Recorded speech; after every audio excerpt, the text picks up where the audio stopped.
So, knowing what breaks your fasting is an obligatory act upon each and every one of us. So, what breaks my fast?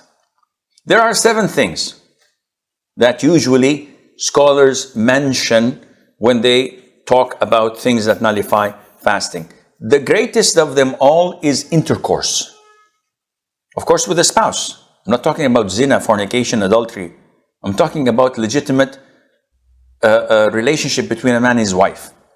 This is totally prohibited on the daytime of Ramadan for a person who's residing. And if he does, or if she does that, then, first of all, the day is void. But they must maintain fasting. Though it's void, they have to make up for that day. They have to give expiation each.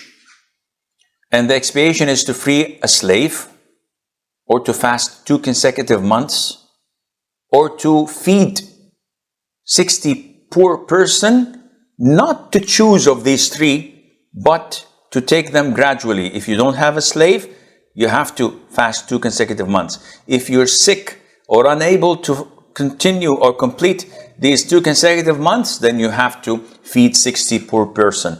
If I'm totally broke and I cannot feed any person, there's nothing for you to do. So this is number 1. Number 2, what takes the ruling of intercourse?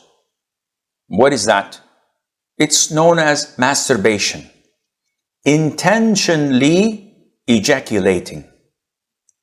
Now, having said that, one would say, what about nocturnal emission, known as wet dreams? Wet dreams are not within your control. When you sleep, you don't have the option or the choice whether to do this or to do that. It happens. So it has no impact on your fasting.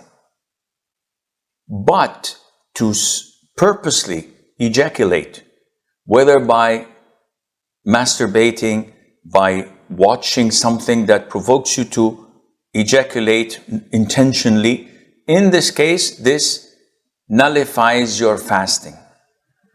Do I have to pay the expiation of freeing a slave, fasting 2 consecutive months, or feeding 60 poor people? No, you don't. But it's a sinful thing. So, the third thing after intercourse, ejaculation, is eating and drinking. So anything that a person consumes that goes into his stomach would invalidate his fasting.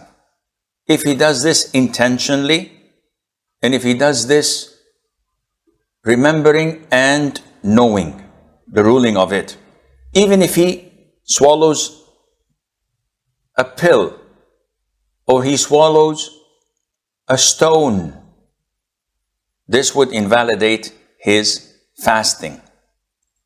Fourthly, what takes the ruling of eating and drinking, and this refers to anything that is nourishing your body, such as glucose and the IV that people take, and they can live on that for a number of days. Fifthly, intentional vomiting. And why do we say intentional vomiting?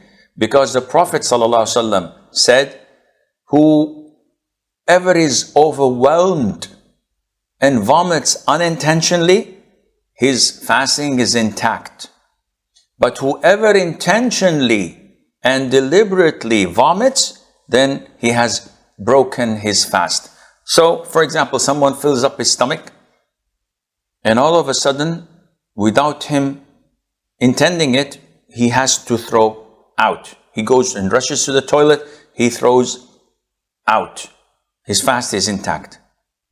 Someone who is feeling uneasy, he ate too much and he doesn't feel good, he inserts his finger in his throat and he throws up.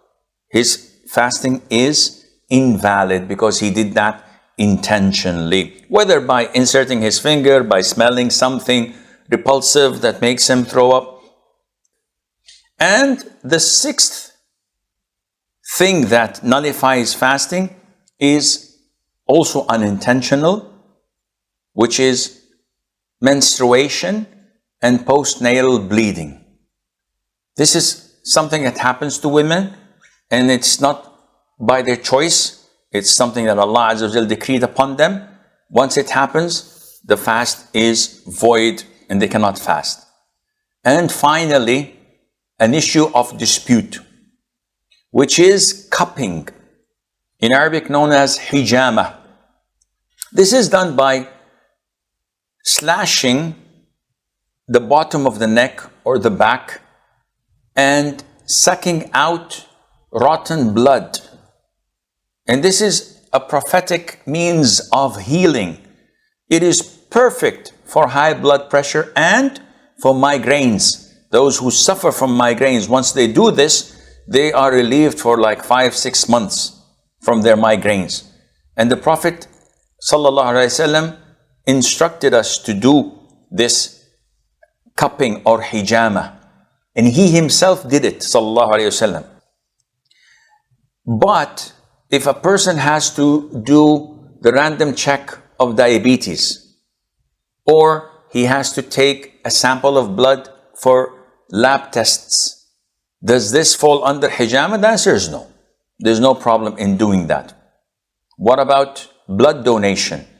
Well, if you're going to give a pint or two of blood, this takes the same ruling as hijama, because it would make you feel weak and weary to those who say that hijama breaks your fasting.